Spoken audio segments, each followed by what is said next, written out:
This is the AWS News Desk, live from Seattle, with your host, Rudy Chetty. We're about halfway through the reInvent program, and we have lots still to cover. On today's show, you'll hear from CEO Andy Jassy, plus learn what's changed for this year's Deep Racer competition. But we also have some more customer news to share with you, so let's jump in. Getting the value from your data is no longer a project of the future. The time to act is now. It's a common theme heard at this year's conference, the importance of data to arrive at decisions. The head of AWS's public sector business, Teresa Carlson, highlighted a few customers today that are making a difference globally by sharing data. Our aim is to enable as many researchers as possible globally to access UK Biobank data, to apply their expertise and imagination to it, and make scientific discoveries that will improve human health. The UK Biobank has collected blood, urine and saliva samples from 500,000 participants and has been tracking each person's medical journey. This project, using only de-identified data, has amounted to the largest and richest dataset of its kind. The data is available to researchers all over the world who use it to understand disease and our general health. UK Biobank is used by thousands of researchers in dozens of countries. AWS also pledged more than $1.5 million to researchers using the UK Biobank data. Did you know that more than 75% of our planet is invisible to Earth imaging satellites, and that we lack the ability to monitor our planet? It's something AWS customer Capella Space wants to solve.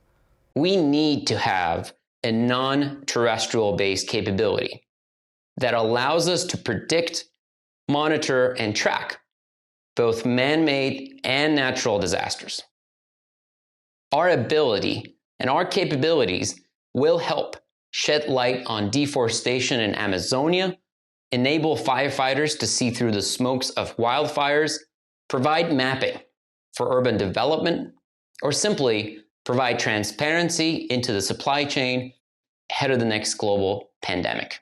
Capella Space built and operates the only commercially available American all-weather and all-light imaging capability from space. Before Capella, only governments of a few countries could do this, and even then, these satellites cost up to billions of dollars and often didn't provide persistent coverage of Earth. Using AWS Ground Station, Capella is now able to deliver data faster to customers in just 45 minutes instead of a day, changing our ability to monitor our planet. From space to farmlands across the globe, more than 1 billion people are responsible for about 70% of food in your home. This massive industry has a big issue: sharing information peer-to-peer. The idea for WeFarm came about because we realized that the only thing this community lacked was connectivity, not knowledge, not charity, as many top-down organizations seem to believe. WeFarm is the world's largest platform for small-scale farmers. More than 2.5 million members use it to share knowledge today. They can do so online or offline, thanks to a system that uses SMS to allow farmers to communicate no matter where they are. Cleaning up messaging data was a big job for the company, as farmers send text in different languages using slang and with typos. So using AWS services, WeFarm developed a way to clean up the messages and match the right query with the right person. In all, more than 30 million messages have been shared on the platform, removing barriers to connectivity. As you just heard, those are three very different businesses that all rely on data and democratizing access to data to be successful. The ability for us to connect to services has become a vital part of our existence. From calling emergency services to accessing customer service hotlines, we rely more than ever on call centers. This year, the pandemic has thrust the importance of the contact center into the spotlight. For its part, more than 5,000 Amazon Connect contact centers launched during March and April as lockdown restrictions came into play. More now from reporter Ali Flicker. Amazon Connect really became the hero service this year for many AWS customers globally who had to deal with shifting from physical to virtual workplaces. As a people-centric organization, we have made every effort to try to keep our biggest asset, which is our people, productive and safe. And with Amazon Connect, we were able to move 90% of our contact center agents to a remote work environment equipped with the tools that they needed to provide service to our customers. Fujitsu is just one of many customers testing out some of the new capabilities announced for Connect this month. The new capabilities really give agents the right information at the right time with Amazon Connect Wisdom. They provide more personalized service with Amazon Connect customer profiles, help managers in the contact center really impact customer interactions during live calls with Contact Lens that now has real-time capabilities. They also make it faster to authenticate customers with ML more securely with Amazon Connect Voice ID. And they make customer follow-up tasks easier for managers with Amazon Connect Tasks. So I think each of these new capabilities really helps significantly improve our contact center agent productivity and helps them create even better customer experiences.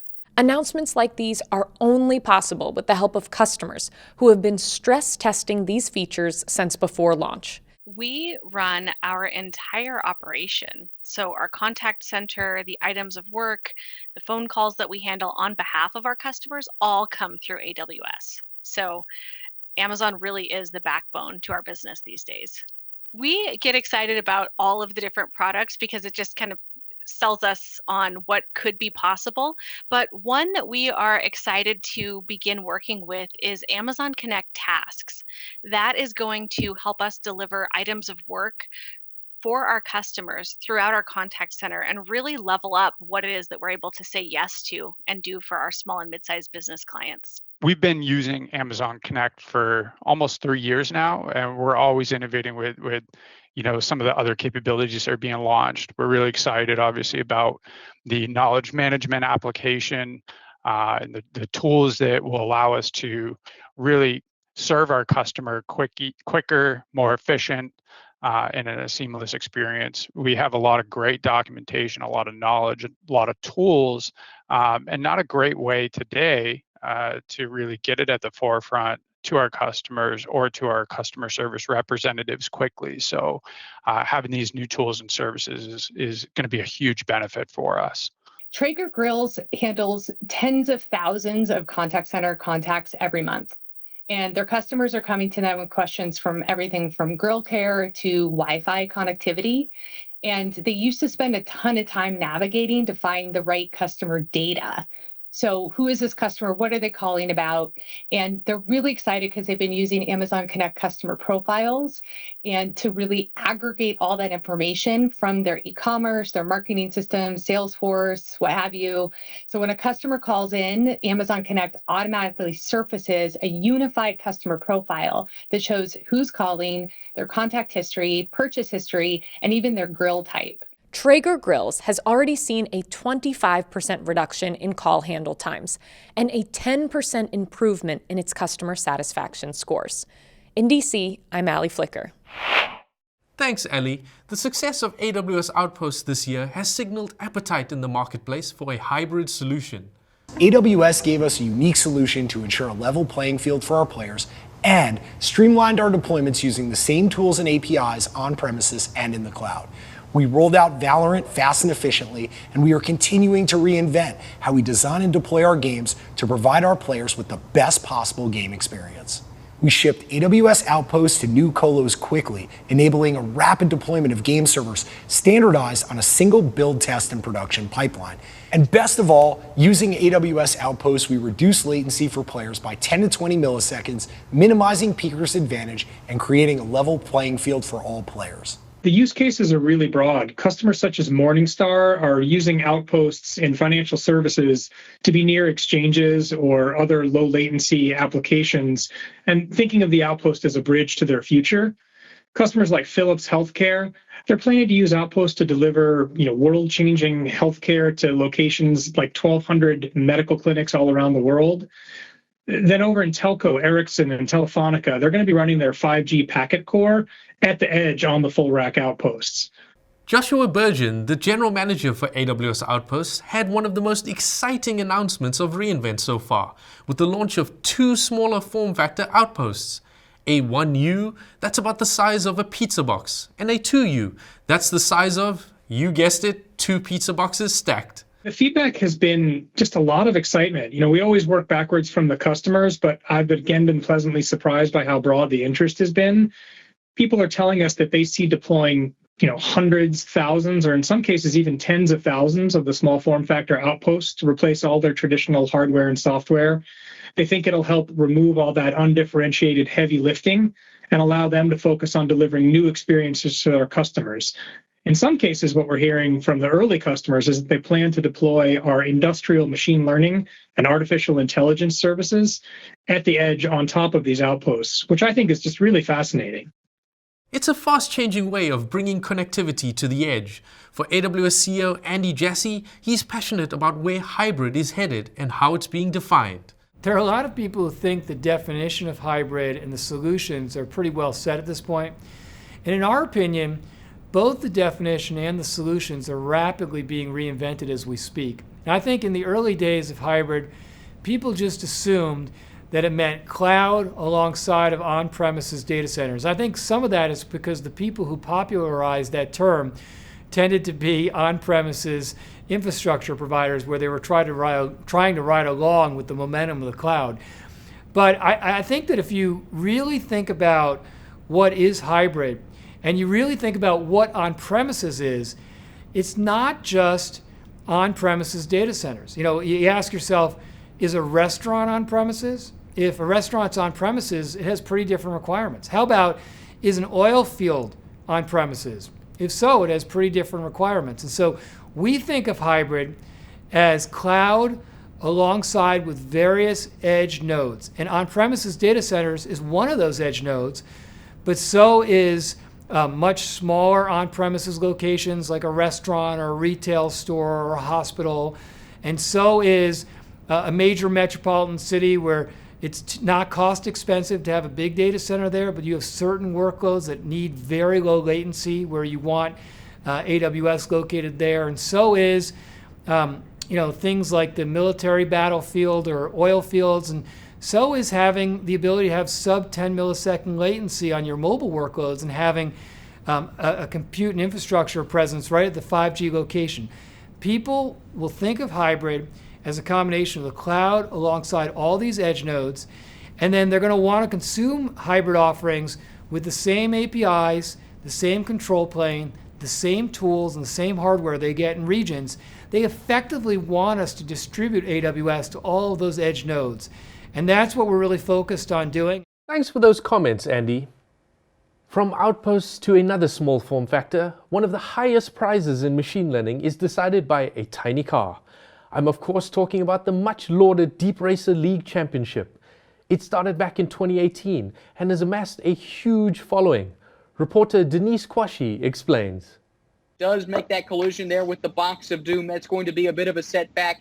The Box of Doom is the talk of the town at this year's virtual race, an obstacle put right at the end of a hairpin turn, challenging racers to build machine learning models that can look around corners. The cars are trained using the machine learning concept of reinforcement learning, which trains models based on rewards for an action. The 2020 Deep Racer Championship Cup, now in its third year, is a little different.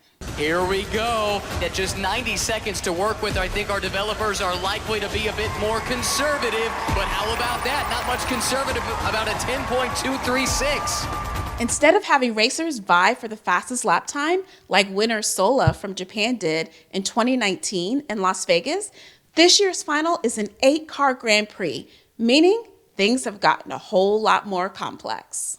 The last 7 knockouts that we've had have been really impressive. Like, the field is so competitive. We've got models going around a track that replicates Monaco's European seaside circuit, and some of the top times are in the low 20 seconds. So it's crazy to see how much time and effort and skill developers have put into this league.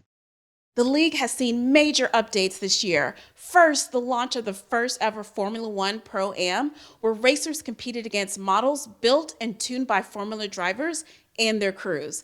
Then the car got more advanced too. In the summer, July, we wound up launching the newest evolution of Deep Racer Evo, which adds 2 new sensors to the car, a LiDAR, light detection and ranging sensor, to check out blind spots and make sure you don't bump into objects or other cars, and a stereo camera set for the front of the car so that the car can see what's ahead of it and move around objects. And that's important because It helps our more advanced developers hone their skills in a more complicated way, and it also makes for greater racing. Though it may seem daunting to get in on the action, hundreds of AWS customers and partners have been hosting races. This year, we were really happy to see how customers use the service to help their employees, stay together and related while working physically apart. Over 150 customers this year held virtual events, including Capital One, Moody's, Accenture, DBS Bank, JP Morgan Chase, BMW, and Toyota. Accenture, DBS, and JP Morgan Chase actually trained over 1,000 of their own employees this year on machine learning with AWS Deep Racer. And we're just really excited and thrilled to see what a positive experience they had with the race and how that's helping their workforce get excited about solving internal and their own customer problems with AWS artificial intelligence and machine learning services. The final 8 meet at the starting line next Tuesday during Werner Vogel's keynote. Make sure to tune into all the action. And if you're thinking you might want to slide into the virtual driver's seat in 2021, there are multiple sessions taking place during reInvent. In Atlanta, I'm Denise Quashing. Can't wait until next Tuesday to see the winner. Coming up tomorrow, the Vice President of AWS Global Infrastructure is making some announcements during his morning keynote. We'll have that recap. Plus, one of AWS's foremost experts on IoT joins us. Sarah Cooper weighs in on the role of IoT in today's world. That's tomorrow. I'm Rudy Chetty, AWS News Desk, signing out.